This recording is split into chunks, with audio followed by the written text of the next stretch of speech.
A stately five-story pagoda reaching up to the sky.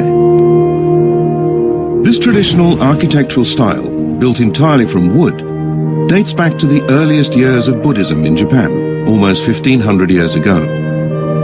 Found in many parts of the country, the tiered roofs rising in perfect proportion create silhouettes of outstanding elegance and beauty. Thanks to their remarkable structural strength, no five-story pagodas are known to have collapsed in earthquakes. Modern high-rise buildings use similar design principles to withstand the frequent earthquakes that hit Japan. This 1,200-year-old pagoda suffered major damage in a typhoon. Craftsmen were brought in to repair it, shedding light on the depth of wisdom and skill embodied in this ancient architecture. On this edition of Begin Japanology, we examine the aesthetics and remarkable strength of these Japanese pagodas.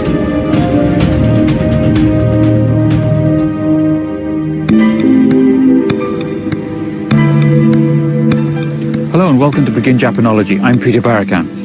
Today I've come to the Buddhist temple of Ikegami Honmonji in Tokyo, and here in the temple precincts is where we'll find the theme for our show today. It's right over there, so please come with me.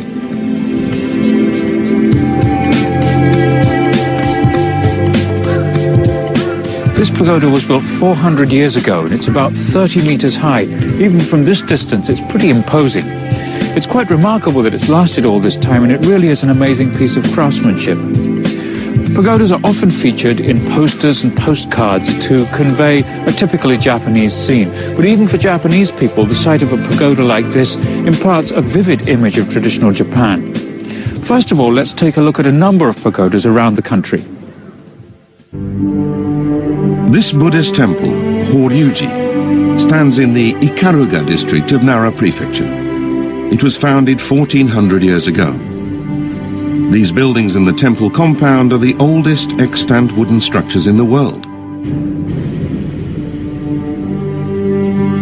Rising 32.5 meters high, the five-story pagoda has an imposing presence, giving a deep sense of its long history. Buddhism was introduced to Japan in the middle of the 6th century, and records indicate that this pagoda was built in 607. It stands alongside the temple's main hall, where the principal objects of worship are housed. Horyuji was one of the first places in Japan to be registered as a UNESCO World Heritage Site. The pagoda stands tall above the precincts of this ancient temple.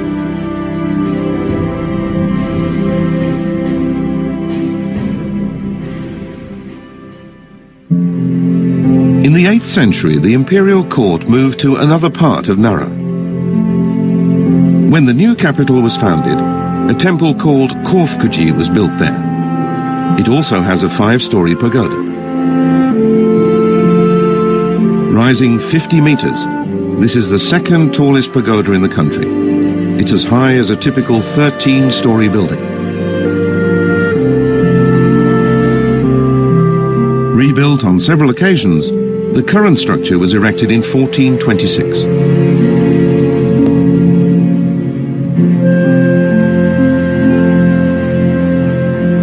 It's now considered a symbol of Nara's golden age.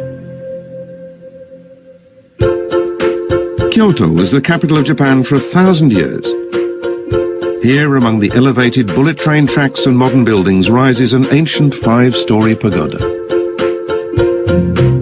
It stands within the precincts of a temple called Toji. At 54.8 meters, this is the tallest wooden pagoda in the whole country.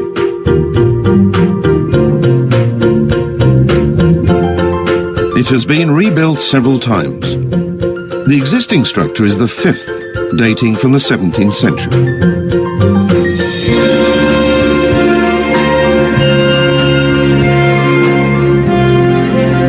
Since there are few other tall buildings in Kyoto, it continues to dominate the city skyline.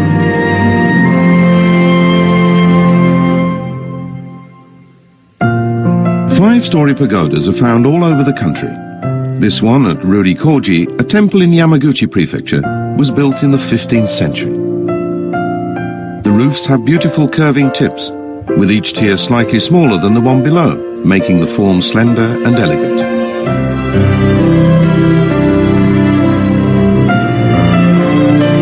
Set among dense forest of cedar at Hagoroyama in Yamagata Prefecture, this pagoda was built in the 14th century. It has survived more than 600 years through the harsh winters of northeast Japan, inspiring awe and devotion.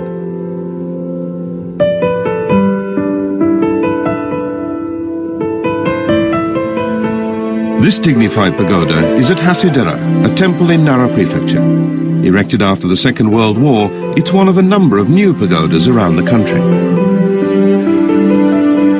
Pagodas have been built in many parts of Japan and in different historical periods, but they share similar design and construction principles that give them their elegant appearance.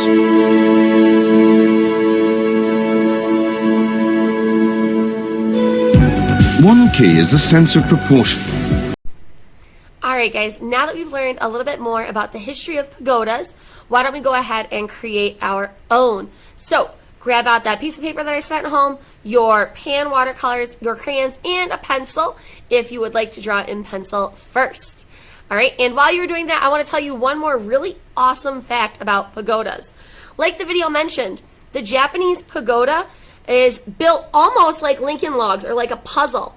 Each piece of wood fits into the next. So they really don't have to use nails at all. That is a very traditional method to Japanese building. Because of this, the pagodas are actually able to withstand earthquakes better than any other structure. How crazy is that? Because the wood allows the pagoda to sway back and forth, and the ground, they start to shake in opposite ways, and it all balances out. How crazy is that? That's why some of these pagodas that are over, 1,500 years old are still standing today. So let's go ahead and grab all your supplies and get this demo started. Okay, as you can see, I grabbed out my paper. I am going to start with a pencil today, guys, just because, a pagoda is something new for Miss Cutting to draw. So this way, if I make a mistake, I am able to correct it a lot easier than if I was to just go ahead and start drawing it all, in crayon. So, we're not just going to draw a pagoda. We're going to create one in those beautiful wilderness scenes. So I'm going to start with maybe some nice grass down here at the bottom. Okay, now, as we saw in the video, your pagoda slowly is going to get smaller and smaller the higher it goes up. And the traditional Japanese pagoda has 5 levels. Now, we may or may not get 5, that's okay, but you're going to start with a rectangle bottom, okay, straight line across. And here we can go ahead, add in a nice big door, almost think about it like a castle door if you want to. Add in your wooden planks, things like that, and I'll add in different size wooden planks to make it look more natural, like a real life door would, okay? Whether or not you want to add in a handle, that's up to you. You can also add in some windows to your pagoda, because like when we drew the Taj Mahal, we know that all these little details are going to help finish our drawing in the end. There we go. Now, the roof line is really important. This is what sets a pagoda apart. So I want you to extend your lines out a little bit on either side. And then you're going to almost draw a curl up on each side, like he's got little horns, like it's a bull or a ram, okay? Like so. That curl is going to lead to a slightly smaller level up above. So I'm going to go ahead, bring my curl down, and pull it in. And I'm going to draw an imaginary line, whoop, that shows where my next level is going to start. And I can do the same thing over here, draw my little imaginary line, whoop, and know that that's where my roof line needs to curl and go to. And then my next level will be slightly smaller. So I'll bring it in just a little bit on both sides. And then it's the exact same thing minus the door. Maybe I want to add in multiple windows on this level. Maybe these windows become curved to let in a little bit more light.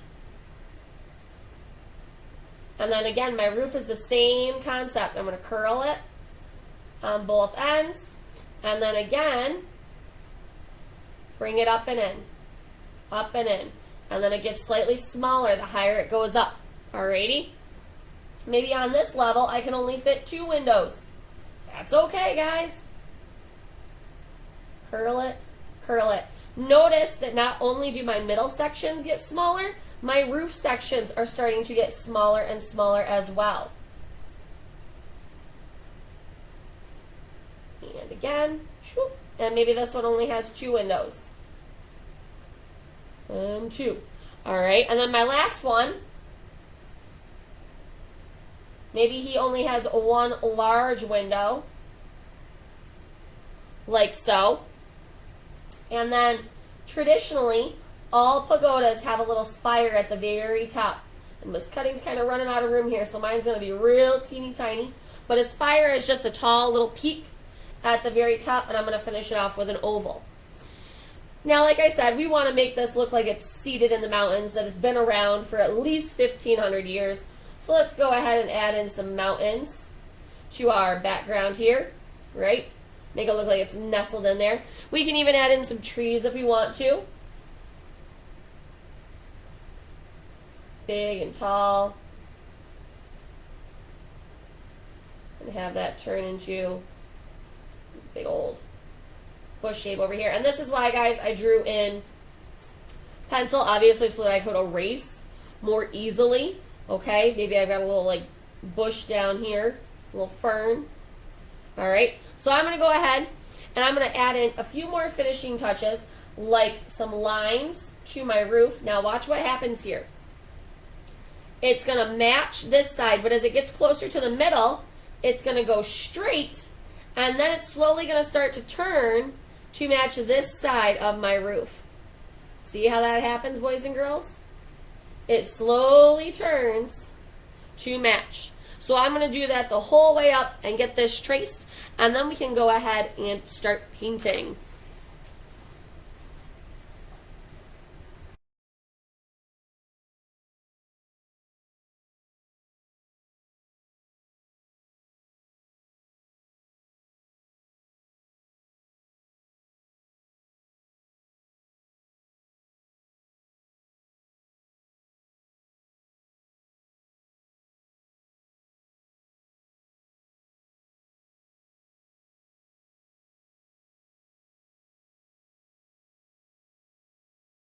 Alright guys, so as you can see, I went ahead, I have my pagoda fully traced. Alright, now, traditionally pagodas are going to be, like I said, made out of wood. So I would be going in, and if I wanted to, I could even take and add in more of this wood paneling detail all the way through. And then I would kind of alternate lines where they would like join together, or the wood strips might not all be the same length. But to me, that gets a little bit confusing, okay? But if you want to do that, that is an option for you. I'm showing you what that looks like here on my middle section right now, okay? You would just do something like that. I'm going to leave mine actually more so empty. Like I just said, they're traditionally done with the wood. So I'm going to go ahead and use my browns to color in the main sections of my pagoda here. But I'm not just going to use all straight brown, the same color brown. I'm going to be adding in other colors. So for my door here, this is just taking my paintbrush and going straight into my paint tray. And I will get this sort of color. Let's say I want to make it lighter for in my windows. What you're going to do, guys, is flip your tray around, dip your brush, get a little puddle of brown, and if I want to make it lighter, I can add in some yellow to it. So I'm going to take my brush and get it loaded up with yellow here. And then I'm going to come over and check that out. Now I've made a nice light color that I can come in and use in my windows. Now make sure that you mix enough to go and do all of your windows at the same time. The one thing you don't want to do is run out of the color that you just made and have to try and match it and make more, okay? Let's say I want to go with more of a dark brown for the body of my pagoda. I would again do the same thing, load my brush with that brown, bring it up here, and because I've got more body to my pagoda, I need to get a larger batch of brown over here, and I'm going to add in a little bit of black to that to really make sure that I get that nice darker style. But black is a strong color, so we don't want too much. There we go. Just like so. Now I'm going to come through and notice the color change there. Darkens it up just enough. And yes, you are going to see if you look closely at my paint tray that I do have some brown mixed in with my black here. That is not the end of the world. It's not going to hurt anything, I promise. I will just kind of clean that up next time when I go to use my black if I need it to be straight black. Obviously, use your water. It is your friend when helping you spread your paint. And I'll do the same thing. Take that dip again. Here's the layer where I did more of my wooden slats. And you see how the crayon is pushing it away. This is a watercolor resist. We've done these before, so you know what's going to happen. Finish off my next two levels here. Get a little bit more. There we go on my brush. And then for my roof, I'm going to go with more of a traditional red-brown color. So I want to use more red than brown to really make it stand out and be different from the rest of my pagoda shape. I'll get my little spire there at the very top. So again, I'm going to rinse my brush out real well. Come into my brown here, get a nice little puddle of it. Because again, I've got quite a few roof spaces to do here. And the roofs were usually made out of terracotta. Come over to my red. Load my brush up with my red. Pull that next to it. I need a bit more there, so I'm going to come back into my red. And then I'm going to mix. And now I have this great red-brown color to use to do my rooftops. Look at that. It's just popping against that deep dark brown that we made a second ago. It's gorgeous. And the nice thing is I don't have to keep dipping in my water because the color that I mixed over here, I had to use a lot of water to get it started. So really, you shouldn't need to dilute it down. So when I mean dilute, guys, look at how the color changes when I add water to it. It gets lighter. If I use my straight color, it's much darker than when I add more water to it. That's the trick with watercolors. Less water equals darker color. More water equals lighter color. And that's good to know as we move forward with some of our projects. So I'll go ahead, bring in just a little bit. Finish off my roof here. And then it's just painting in your background, right? Now that you know how to mix colors in your tray here, you can make your colors lighter or darker, or you can mix right on your paper. Like let's say I want a little bit of brown in this bush here. I can mix that right on. Ooh, and I did way too much. So I got to come back in with some green. And I can mix right on my paper like that and create new, unique, and beautiful colors.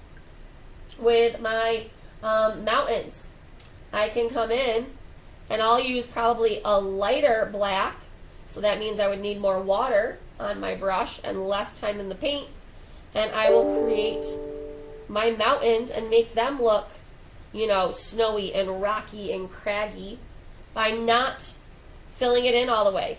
Give it a little bit of a dry brush. That means my brush gets drier as I go, and leaving some white spots in there. It's going to add to the texture of the mountain. Make it look rocky and craggy. And I chose to do snow-capped peaks on mine. If you want to do snow-capped peaks on yours, you can. Maybe you don't. That is fine too. It's up to you. It is your mountain. Same thing for your sky, guys. Depending on what you're feeling, you could do a sunrise, a sunset. Could do it at nighttime because we went ahead and we painted our pagoda with glowing orange windows, right? So if you wanted to have it be more of a nighttime scene with purples and deep blues in your sky, you can do that. It's your choice. You are the artist here. Just make sure that your choice makes sense with your previous choices. Like if you did not color your windows in orange and you go ahead and color in a dark nighttime sky, people might be confused and wonder, well, are there lights on? Is there anybody there? Is this a pagoda that gets used? Right? All sorts of other questions will be asked. Your tree is pretty simple. That one's pretty straightforward unless you want to make it like fall time, which feel free. Again, this is your personal choice as the artist, how you wish to do it. The Japanese also have something called a beautiful red maple that is more of like a purpley color that you could also do for your leaves on your tree. Brown, I'm just going to go with my straight standard brown here. Fill in this guy. And then maybe for my grass, I want to go a little bit darker. So I'm going to mix in my blue with my green to get just a slightly darker type of blue. There we go. Changing those colors up. That's all we're doing, guys. Changing the colors up just a little bit to add in new fun layers. It'd be boring if everything was the exact same color the whole way through. That would not be an interesting piece to look at. Your eye would get very bored. So I'll go ahead and notice again I'm painting very loosely. And I'm going to leave it to dry like that. And then finally, I'll go ahead and do my sky. And I am going to go with more of that nighttime feel. So again, I'm going to use the top of my tray here. Load that up with some blues. I'm going to get some purple over here too. Load that up and in. Get some more purple on my brush here. Didn't get that near dark enough like I wanted to. And I'm just going to go ahead and start sweeping that in. And before you know it, guys, we're going to have a fully finished pagoda painting. Oh.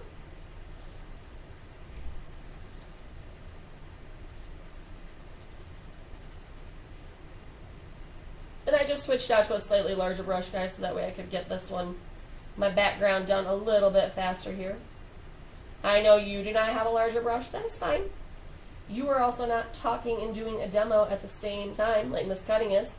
So I do not expect you to try and rush through your painting, right? No, no, no. Take your time. Try mixing your colors on the paper like Miss Cutting just did. See what happens. What colors can you create? As opposed to just mixing on your lid like we did for our browns. Just make sure that when you get to your other spaces that you are slowing down, taking your time. We don't want any greens or blues or purples or whatever in our mountains or in our pagoda. So even though we can go fast in some spots, make sure you tone it down the moment you get next to something important like your buildings. And really control your brush. And again, I'll go ahead, spread my paint out here. And I'm going to bring down a ton of purple, and then I'll bring in a little bit of my blue, and I will mix those together on the page just like so. But the trick with mixing on your paper, guys, is your paper needs to be wet while you do that. Otherwise, your colors won't blend and bleed together. If you wait too long, it'll dry. And there we have it, guys. Our finished pagoda painting. Ta-da! So as you can see, I was only able to fit in 4 tiers on my pagoda. I could have started way at the very bottom of my paper here and probably done a full 5. As I mentioned before, you can draw your wooden planks at all parts of your building level if you like the way that looks. If not, you can just leave it your bare rectangle, and that'll be fine as well. All right, have fun, guys, and I cannot wait to see your pagoda painting. Bye.